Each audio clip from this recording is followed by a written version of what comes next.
Tamara, buenos días.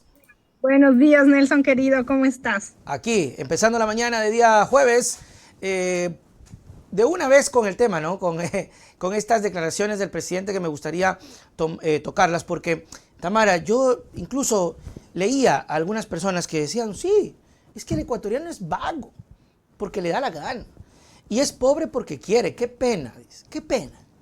El presidente dijo, trabajen más, porque tienen que pagar 15% más, perdón, el 15% del IVA aparentemente. Bienvenida, Tamara. Gracias, Nelson. Yo escuchaba sí, lo que dijo el presidente. Bueno, primero creo que tenemos que analizar esto, cómo se da el alza del IVA al 15%, todo lo que pasó en la asamblea, esta incertidumbre que si es que pasaba o no pasaba lo del IVA y finalmente nos clavan el 15%.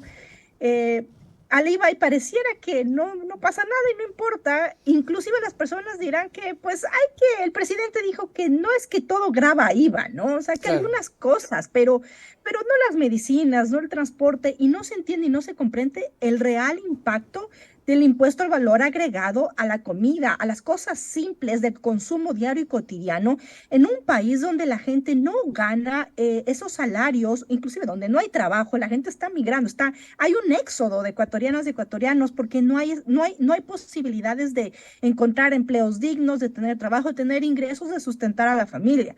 Entonces, más allá de este problema del IVA, donde parece que no pasa nada y que la gente está acostumbrada a este maltrato, ahora tenemos al presidente Daniel Noboa, nada más y nada menos que es un representante de las familias más millonarias, más privilegiadas, más adineradas del país, donde seguramente a él nunca le hizo falta nada y donde seguramente él no tiene el concepto de lo que significa pagar cosas a plazos, por ejemplo, el No, no tener que quiero. decidir entre ir a comer a un restaurante un fin de semana o guardar ese dinero o ni siquiera tener el dinero para cubrir los costos de la educación o de la salud o de medicinas. Entonces, yo ponía ayer algo que no se entiende y no se comprende, que es el privilegio, los privilegios. Y los privilegios tienen mucho que ver con lo que eres, pero también con lo que tienes. Y las personas que tienen esos privilegios muchas veces no se dan cuenta que los tienen. Piensan y creen que esos privilegios es la realidad de todo el Ecuador en el caso del presidente, que claramente dijo, pues trabajen como nosotros estamos trabajando.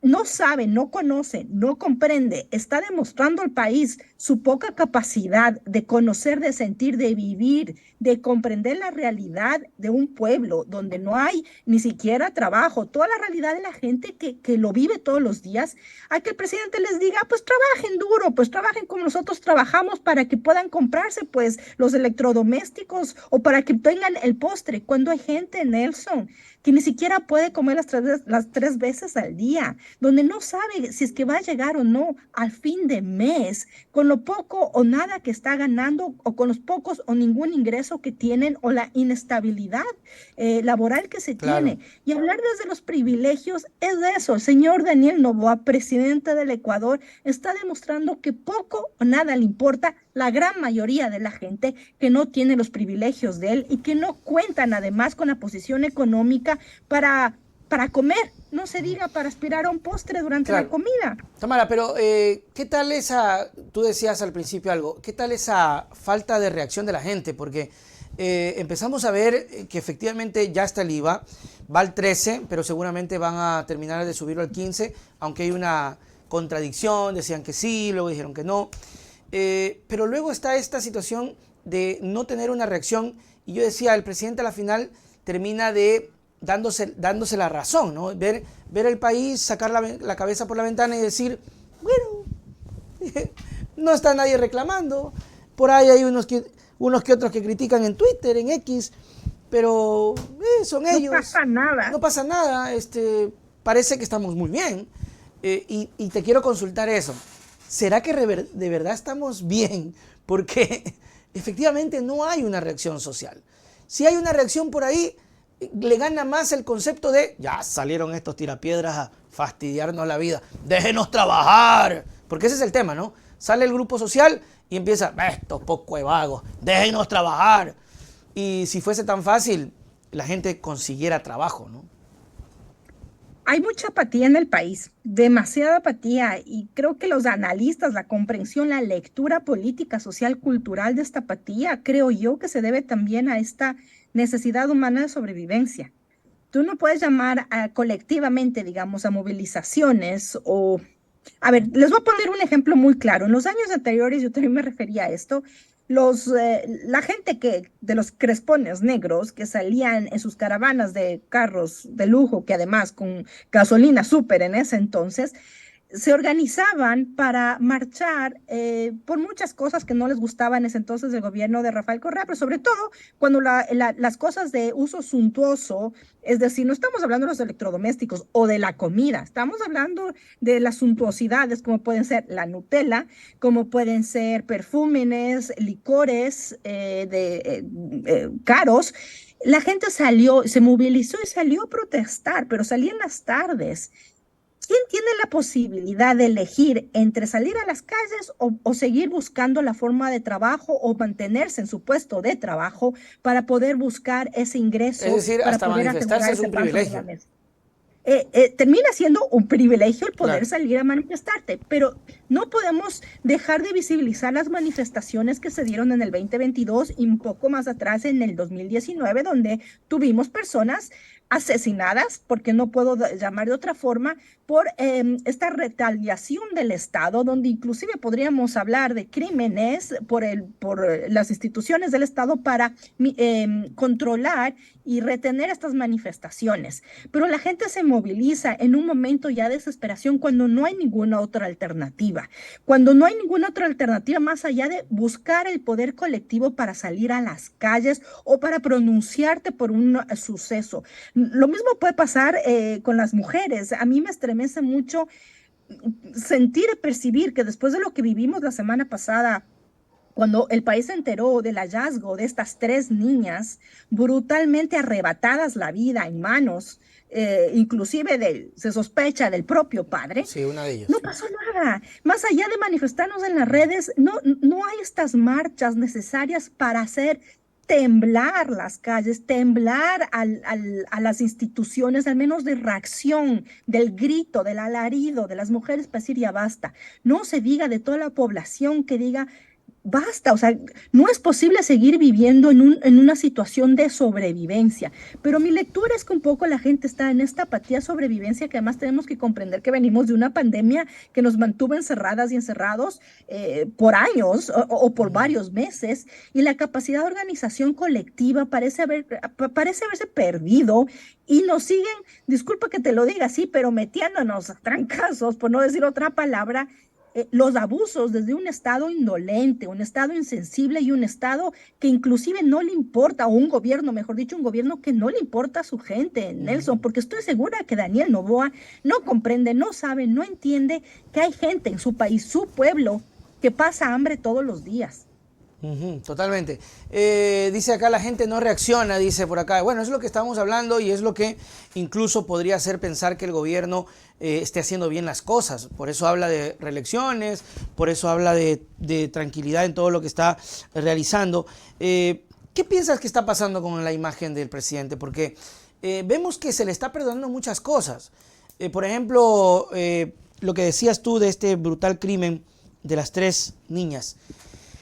Se le está dejando pasar muchas cosas. ¿Por qué crees que está pasando esto, Tamara? Es decir, no han parado los secuestros, no han parado las vacunas, hay crímenes horrendos y no le estamos pidiendo al presidente una respuesta. Yo me decía, ¿será que Palencia dijo algo? ¿Será que el ministerio, se supone que hasta por, no sé, por solidaridad vamos a encontrar un comunicado, estamos buscando a los criminales, vamos a sancionar, vamos a depurar? No hay nada, Tamara. ¿Qué pasa? ¿Qué crees que está pasando? ¿Se le está dejando pasar a Noboa todo esto por alguna extraña confabulación o realmente ya no nos importa? Yo no quiero pensar que nos dejó de importar y que empezamos a normalizar lo que no es normal y lo que no está bien, y que empezamos como pueblo a aceptar lo que es inaceptable. Yo me resisto todavía a creer eso. Obviamente, mi palabra, mis esfuerzos se ven limitados a través de las redes, del uso de la palabra, que también es una herramienta muy poderosa, Nelson. Pero yo creo que la gente, más allá de no sé si excusarle o de no importarle, parece que nos acostumbramos como pueblo a normalizar todo lo que está mal y a normalizar el maltrato desde el gobierno, el maltrato, opresión, violencia, quimimportismo, abuso, sometimiento que el gobierno hace a su pueblo ecuatoriano por ya 7 años. Parece que nos acostumbramos a eso, o parece que efectivamente normalizamos y la gente cree y piensa que el Ecuador es así. ¿Por qué siempre ha sido así? Porque no se merece otra alternativa, porque es más, no hay esperanza y no hay posibilidad de mirar otras alternativas. A tal punto que para que Daniel Noboa gane, la gente, a sabiendas o quizás a lo mejor sin saber quién era o quién es Verónica Abad, de todas formas terminaron dándole el voto a un señor cuya esposa es una influencer en las redes sociales y casi que aspiran a esta realeza de esta familia, porque no nos olvidemos lo que hemos visto de los medios masivos de estos días iba a decir la familia real, pero es la familia de Carondelet, que casi que es una realeza en el Ecuador. No se diga si es que me meto además a analizar el perfil de Lavinia Balbonesi, que es una mujer blanca, una mujer con cabellos claros, una mujer delgada, que no es pues la representación de la mayoría de mujeres ecuatorianas. No quiero arrebatar eso a la apariencia de las mujeres ecuatorianas, pero las mujeres ecuatorianas somos de una diversidad que no necesariamente nos caracteriza los perfiles europeos porque son europeos. Nosotros somos digamos, el retrato de nuestras mujeres, de nuestros hombres, tienen otras caras, otros rostros, otro tono de piel. Y parece que nos emboban o nos dejamos embobar con superficialidades porque es más cómodo soñar que hacerse responsables de las decisiones y que inclusive hacerse responsable del día a día. Pero si estás ocupado en buscar cómo parar la olla o cómo pagar las deudas o cómo seguirte endeudando para seguir cubriendo las necesidades tuyas y de tu familia, poco te va a importar pues organizarte en los barrios, en la comunidad, tener alguna organización social, política, reunirte para mirar algún tipo de opción, una manifestación, una marcha, porque además la única organización social que tiene ese poder, esa capacidad, es la que ha liderado estos movimientos, tanto en el 2022, estos levantamientos llaman, para mí es movilizaciones de 2022 y del 2019, que es la CONAIE, porque tiene esa capacidad. ¿Quién más tiene esa capacidad de movilización en el país para gritar a un gobierno indolente, violento? Basta. Vemos claramente que no hay esa movilización, pero quizás también es imposible bajo la situación que se está viviendo de inseguridad, de sicariatos, de que si sales a la calle te roban y te matan por robarte, de secuestros, Nelson, las redes están llenas de personas secuestradas, desaparecidas. Hay un miedo y el miedo paraliza. Totalmente. Saludos para Melissa Chic, que nos está viendo, gracias, creo que desde Europa. Gracias por apoyar. Y cambiando un poquito de tema, Tamara, bueno, igual hablando de elecciones, ¿qué te parece quienes ya están apareciendo en papeleta? Estas últimas semanas algunos, Carlos Rabascal, y también estuvo ahora Pedro Granja. Yo conversaba con ellos y ellos hablan de la unidad, ¿no? Y ahí hubo una pugna entre la RC y que por qué la RC no se junta. Yo en algún punto le dije a Carlos, ¿sabes que se me pasó lo que me dijiste?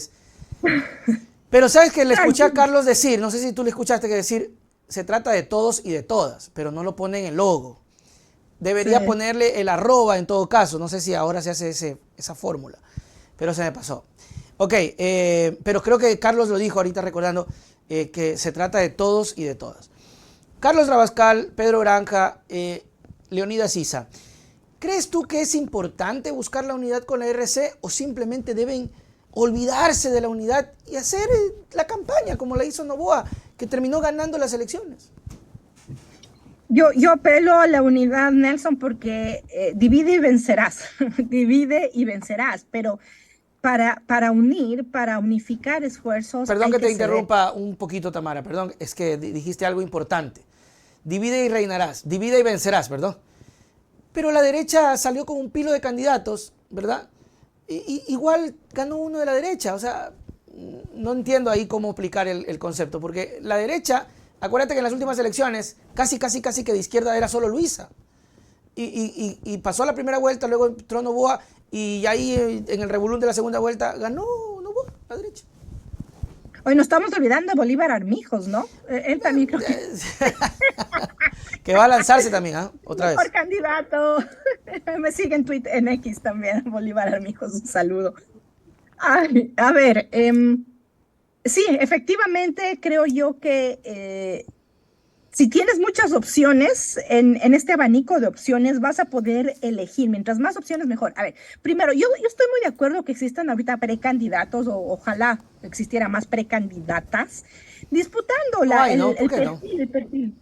Y porque eso le hace bien al debate, eso le hace bien a la democracia, eso le hace bien al pueblo en el sentido de escuchar postulados, de poder debatir, de poder, por ejemplo, mencionar y preguntar a estos hombres. ¿Dónde están las mujeres? ¿Con qué mujeres están aliando? ¿Dónde están las voces de esas mujeres políticas entrando a disputar esa arena? ¿Qué se requiere? ¿Qué tienen que hacer? Carlos Rabascal, Pedro Granja, ¿quién más está?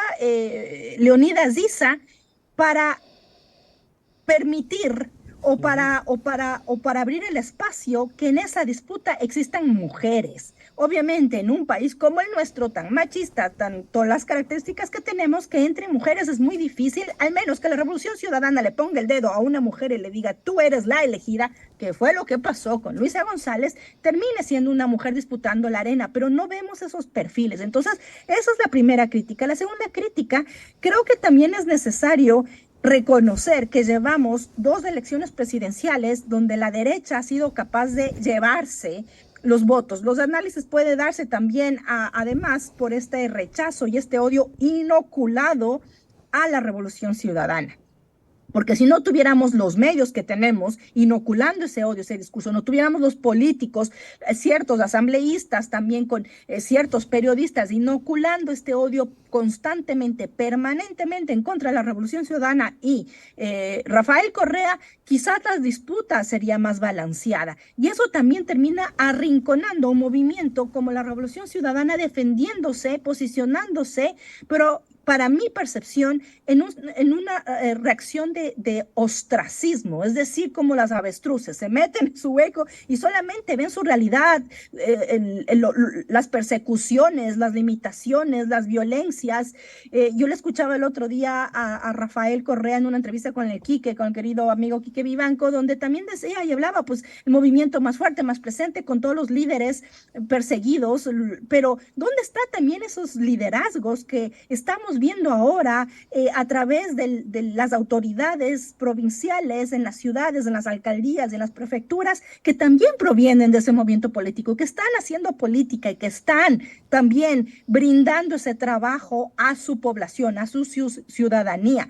Creo yo que tienen que cumplir con esa responsabilidad, ese compromiso, y hablo específicamente de Marcela Guiñaga, del Pavel Muñoz, de Paola Pavón, etcétera, etcétera, como para pensar el perfil de ellos como presidente o presidenta por la Revolución Ciudadana. Pero también es necesario que existan otras voces alternativas, como la de Pedro, como la de Carlos, como la del mismo Leonidas Diza, para decir, bueno, ¿cuál es la propuesta? ¿Cuál es el debate? ¿Cuál es la posibilidad de que la unión de la izquierda, de las izquierdas, además, porque yo lo escuchaba a Pedro decir, la verdadera izquierda? Yo digo, ¿cómo puedes tú nombrarte dueño del izquierdómetro o del progresistrómetro para decir, esto sí es izquierda, esto no es de izquierda, cuando tenemos un país con muchas visiones, muchas diversidades, muchas realidades que atraviesan muchas personas, y que si Pedro, Carlos, Leonidas o quien sea que llegue a sentarse en la silla de Carondelet no va a gobernar pues solamente para las personas que votaron, tiene que gobernar para todo el país, inclusive por las personas por las cuales no votaron para que esa persona llegue a Carondelet. Entonces yo veo con mucho interés que existe este debate, hay que escuchar los posicionamientos, las ideas, además la forma de construcción de cada uno de ellos, cómo construyen, cómo están proponiendo alianzas, construcciones, qué capacidad tienen, no de hablar, sino de escuchar, qué capacidad tienen de sentarse con toda la diversidad de la representación del pueblo ecuatoriano a escuchar y hablar menos. Pero eso es lo que tenemos que ir viendo a medida pasa en esta semana, se vayan perfilando porque son precandidatos. y veamos, se me fue la luz, y veamos si es que hay la posibilidad de que efectivamente se dé una unión o no. Y si la Revolución Ciudadana quiere ir con sus propios candidatos y se cree que son capaces de mantener, sostener su voto duro o quizás crecer en eso, igual tienen de derecho Pedro Carlos de Unidas o el mismo Claro, Bolívar Armijos a disputar el poder. claro, de hecho, la unidad no viene de la RC, o sea, no es que la RC ha pedido la unidad o esta reunión. Lo que entiendo es que hubo la reunión, perdón, y le invitan, creo que Pedro lo invita, Pedro invita a la RC, Pedro invita, o la Pachacuti invita a Pedro, ¿no? Es por asuntos fuera de la Revolución Ciudadana. La Revolución Ciudadana no es que ha pedido la unidad, y creo que al final del camino, como dice Tamara, pues terminará siendo también cómo se muestren en campaña, que propongan, porque el votante duro tendrá su voto definido, pero termina definiendo el voto indeciso, el voto que, déjame ver qué me dice. Hay mucha gente incluso que se termina decidiendo por cómo lo mueve la campaña, cómo se presentan en la campaña.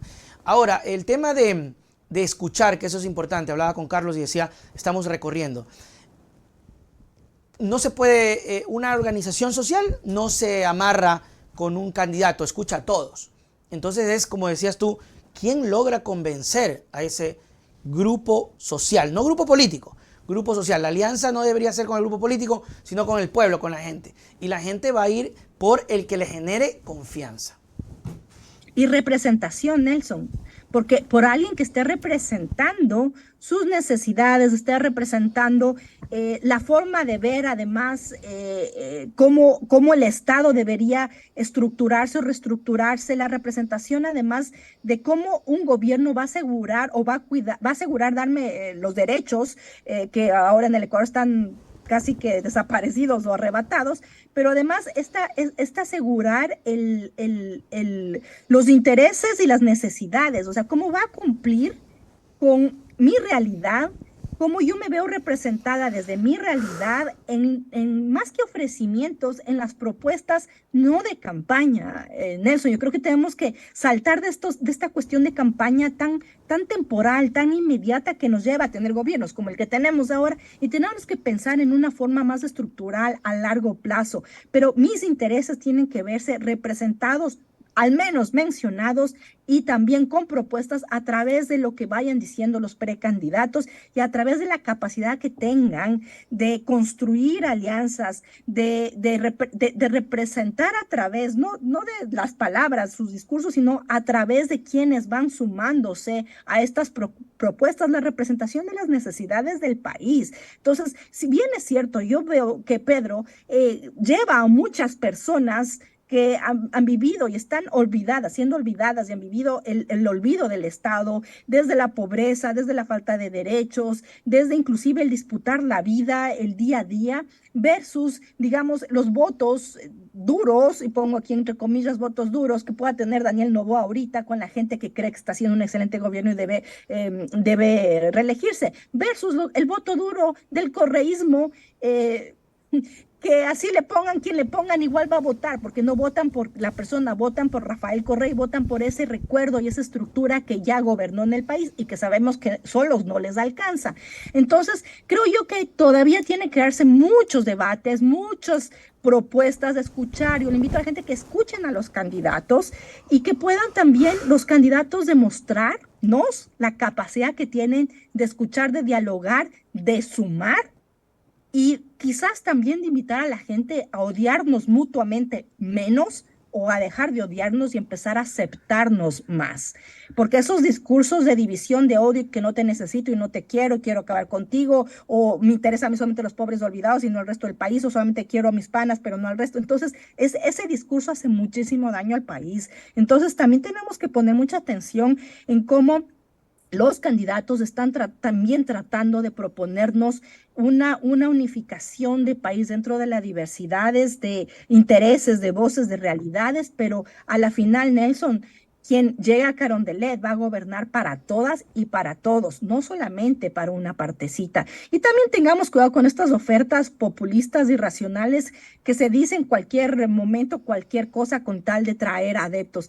¿Qué hay detrás de cada propuesta y qué hay detrás también de la historia de estos precandidatos y de los intereses de los precandidatos? Ok, ahí estuvo. Tamara, muchísimas gracias, mi querida amiga, por siempre estar con nosotros. Tus palabras para despedirnos. Nelson, un abrazo muy fuerte a la gente. Eso, yo les invito a todas, a todos, escuchen a los precandidatos, están en los medios, están en las redes y busquen también los espacios que ellos eventualmente vayan abriendo, porque espero que van a abrir espacios para acudir, escuchar, pero sobre todo cuestionarles y preguntarles el cómo y el por qué. Yo creo que ahí también tenemos que empezar a ejercer nuestra responsabilidad ciudadana de informarnos y de cuestionarlo, como siempre digo, todo el tiempo. Muy bien. Gracias, mi querida amiga, y nos vemos. Chau, chau. Abrazo. Chao.